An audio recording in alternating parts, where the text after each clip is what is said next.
Teman-teman, jumpa lagi dengan saya di Samsiri Yusuf Channel. Video kali ini saya ingin mengajarkan teman-teman cara melihat batas-batas supply dan demand.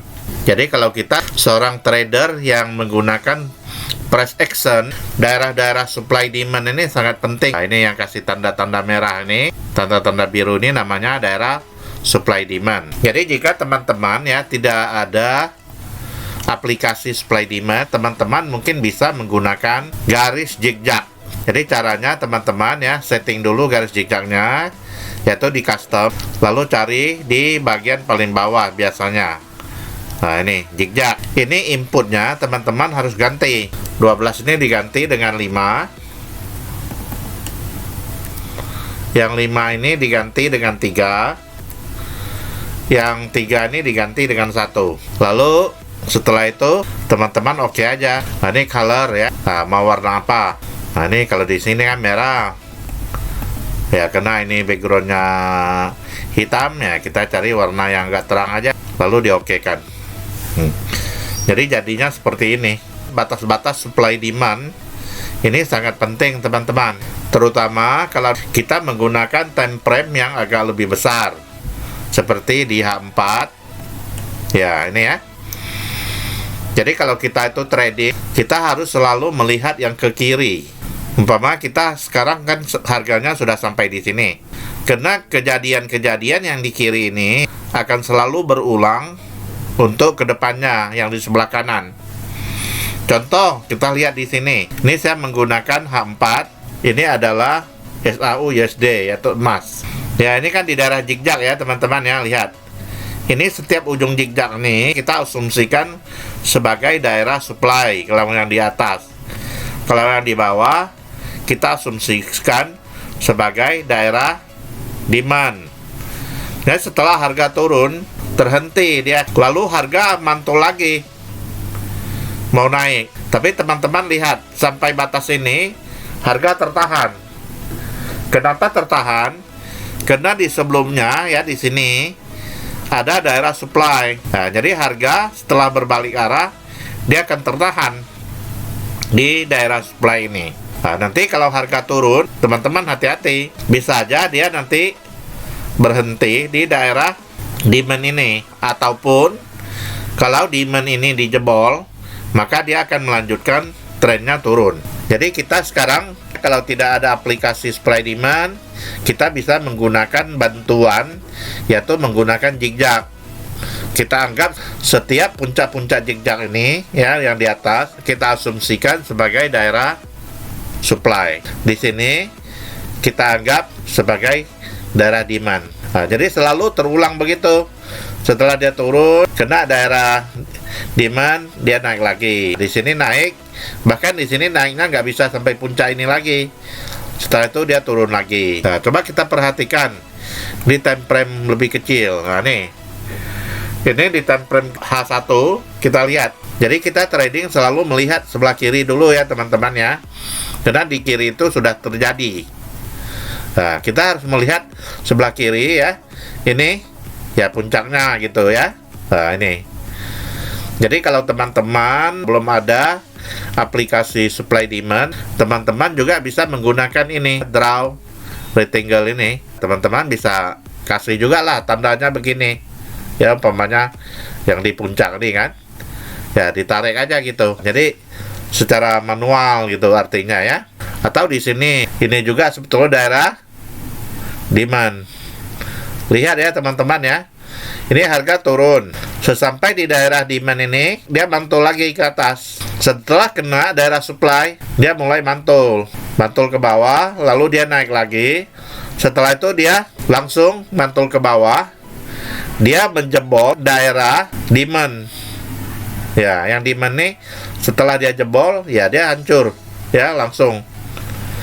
Jadi daerah supply demand sebetulnya ini adalah daerah benteng pertempuran antara buyer dengan seller. Jadi mereka masing-masing punya benteng. Ya, kalau ini di atas kita asumsikan inilah pertahanannya seller. Kalau bawah ini adalah pertahanannya buyer. Nah, jadi mereka masing-masing punya benteng. Kalau benteng pertahanan ini belum dijebol, maka harga akan bergerak di area supply dan demand saja. Dia akan sideways di situ. Ya, contoh seperti ini kan. Nah, kalau kita tarikkan lagi ke sini kan, kita sambung gitu ya. Berarti di sini memang iya kan ada daerahnya lagi. Di sini yang semula daerah demand, karena ini demand dah dijebol. Lalu setelah naik ini, yang garis demand ini berubah fungsi, dia sudah menjadi daerah supply. Ini sudah dimiliki sama seller bentengnya. Jadi setelah harga mau naik, dia tertahan di daerah yang semulanya demand ini, sekarang dia berfungsi sebagai daerah supply. Jadi garis-garis zigzag ini cukup bagus ya teman-teman. Walaupun kita tidak memiliki aplikasi supply demand, tapi dengan garis zigzag ini kita bisa tahu bahwa di swing high-nya atau di swing low-nya ini kita asumsikan sebagai daerah supply dan demand. Nah, sudah itu di sini kita lihat setelah ini nggak bisa ditembus, harga cenderung di sini sideways, turun naik, turun naik, turun naik, turun naik kan. Lalu tidak sanggup lagi dia nembus ke atas, ya lalu harga jatuh ke bawah. Ya, sedang di sini ada lagi ya garis penahan. Ya, karena di sini ada namanya garis demand-nya. Jadi harga tertahan di sini, lalu naik lagi, tertahan lagi, lalu turun. Area-area supply dan demand ini ya teman-teman, ini juga kita asumsikan sebagai daerah support dan resisten. Jadi kalau harga sudah mencapai level supply, hati-hati kalau kita mau buy, karena probabilitasnya sudah sangat rendah, kecuali daerah supply itu dia jebol. Makanya kalau kita mengerti ini sudah masuk area mana, area supply atau area demand, jadi trading kita akan mendapatkan probabilitas lebih tinggi. Nah, kalau kita masuk ke daerah supply, tentu yang bagus kita ambil sell dong. Nah, karena mengambil sell peluang turunnya itu kan lebih besar. Nah, tentu di sinilah kita akan mendapatkan keuntungan yang maksimal. Jadi perhatikan aja kalau sudah ada daerah-daerah supply dan demand, ya kita harus hati-hati. Kita harus ambil sikap.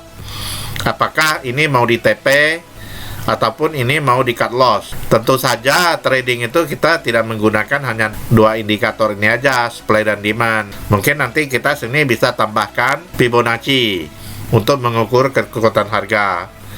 Dan juga kita bisa melihat juga kekuatan tren ini bisa juga menggunakan moving average dan disertai oleh overbought oversold menggunakan stokastik dan RSI. Inilah namanya trading yang mengacu pada supply dan demand. Lalu ini sangat berpengaruh dengan time frame. Semakin besar area supply dan demand, semakin besar time frame yang digunakan, maka akurasi supply dan demand semakin tinggi. Contoh di D1 tentu saja ya waktunya lebih lama, atau H4 lah. Kalau untuk kita day trade kita selalu menggunakan H4.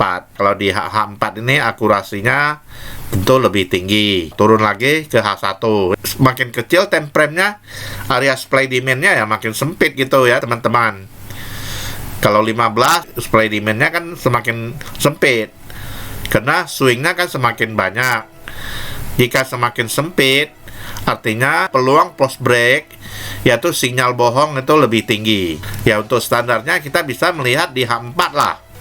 Kalau untuk seorang day trade, dan eksekusi kita adalah di M30-nya. Ya mungkin itu saja video saya kali ini.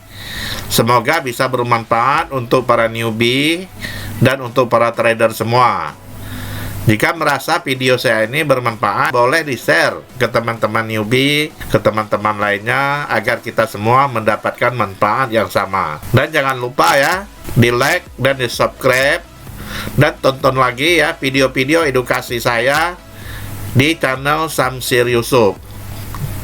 Cukup banyak video-video edukasi yang sangat bermanfaat untuk para newbie. Nanti teman-teman bisa lihat pelan-pelan. Sudah ada ratusan video edukasi yang saya buat.